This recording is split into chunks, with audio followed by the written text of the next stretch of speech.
నటుడు పోసాని కృష్ణమురళికి 14 రోజుల రిమాండ్ విధించింది రైల్వే కోర్టు. అనంతరం కడప జిల్లా జైలుకు ఆయన్ను తరలిస్తూ ఉన్నారు. రాత్రి 9 గంటల నుండి అర్ధరాత్రి 2:30 గంటల వరకు వాదనలు జరిగాయి.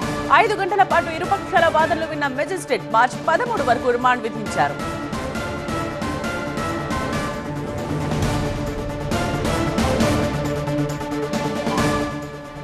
స్టేట్ స్పాన్సర్డ్ కేసు అండి ఇది ఎవడైనా కంప్లైంట్ పెడితే కంప్లైంట్ రోల్ చేస్తారు, ప్రాసిక్యూట్ చేస్తుంది. కానీ ఇక్కడ స్టేటే పర్సిక్యూటర్గా తయారైంది. స్టేటే కేసు పెట్టిస్తుంది, కేసే దీన్ని ముందర తీసిపోతుంది. స్టేటే దీన్ని అరాచకమైనటువంటి ఒక పాలన క్రియేట్ చేసి అన్ని వ్యవస్థల్ని, ఏది న్యాయ వ్యవస్థను కాదు బాబు, అన్ని వ్యవస్థల్ని వారి గుప్పిట్లో పెట్టుకొని, ముఖ్యంగా పోలీసు వ్యవస్థను వారి గుప్పిట్లో పెట్టుకొని, అదే ఈరోజు కోర్టు వారు చెప్పడం జరిగింది. 111 పెట్టారు అంటే లైఫ్ పనిష్మెంట్ దానికి. ఓఎస్ఎస్ ఫర్టిలిటీలో టెస్ట్, ట్రీట్మెంట్స్, థెరపీస్ అన్ని scientifically design in the good hands of science. Mummy daddy అవ్వాలంటే ఓఎస్ఎస్ కి కాల్ చేయండి. కానీ మేము చాలా వరకు సక్సీడ్ అయినాం. మా వాదనలో నిజం ఉందని కోర్టు వారు ఒప్పుకున్నారు. 111 ఈ కేసుకు అప్లై కాదు అని స్పష్టంగా చెప్పారు. అబ్సీనిటీ గురించి సెక్షన్ 67 ఐటీ యాక్ట్ అది కూడా అప్లై కాదన్నారు.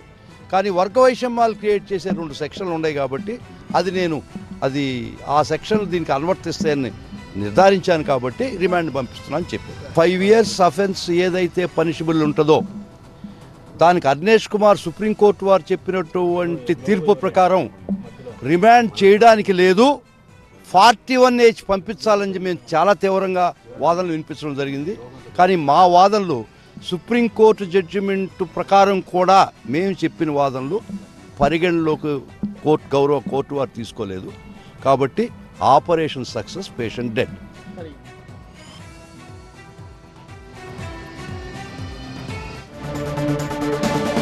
వాదనల గురించిన మరిన్ని వివరాలు తెలుసుకుందాం. మా ప్రతినిధి సుధీర్ ఫోన్ లైన్ లో అందించడానికి సిద్ధంగా ఉన్నారు. సుధీర్, రాత్రి 9 గంటల నుండి అర్ధరాత్రి 2:30 గంటల వరకు వాదనలు జరిగినట్టుగా తెలుస్తోంది. సో వాడివాడిగా వాదనలు జరిగినట్టుగా తెలుస్తోంది.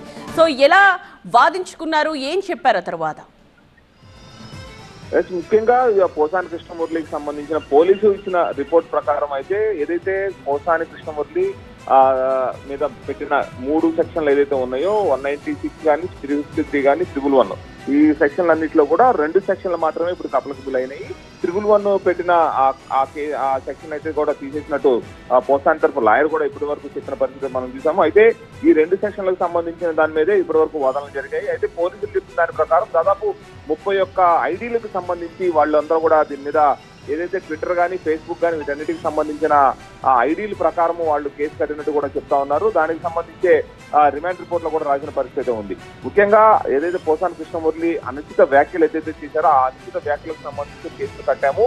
ఆ అనుచిత వ్యాఖ్యలు అతను కూడా ఒప్పుకున్నారు. ఏదైతే తను చేసిన వ్యాఖ్యలు నేను చేశానని చెప్పేసి కూడా స్వయంగా తాను ఒప్పుకున్న పరిస్థితి ఉంది. దాని మీద కూడా కోర్టు పరిగణలోకి తీసుకోవాలని చెప్పేసి పోలీసుల తరఫున ఆ లాయర్లు కూడా వాదనలు వినిపించినట్టు తెలుస్తోంది. ఏదేమైనా మొత్తం పోసాని కృష్ణమురళికి సంబంధించి ఇప్పుడు రిమాండ్ రిపోర్ట్ అయితే 14 రోజులు రిమాండ్ విధించారు. అయితే కడప సెంట్రల్ జైలు అనుకున్నాము, కాదు కడప కాకుండా రాజంపేటలోని సబ్ జైలుకు పోసాని కృష్ణమురళిని తరలిస్తున్నట్టు తెలుస్తా ఉంది. కడప సెంట్రల్ జైలు కాకుండా రైల్వే కోడూరు పక్కనే ఉన్నటువంటి రాజంపేట సబ్ జైలుకు పోసాని కృష్ణమురళిని తరలిస్తున్నట్టు సమాచారం అందుతుంది.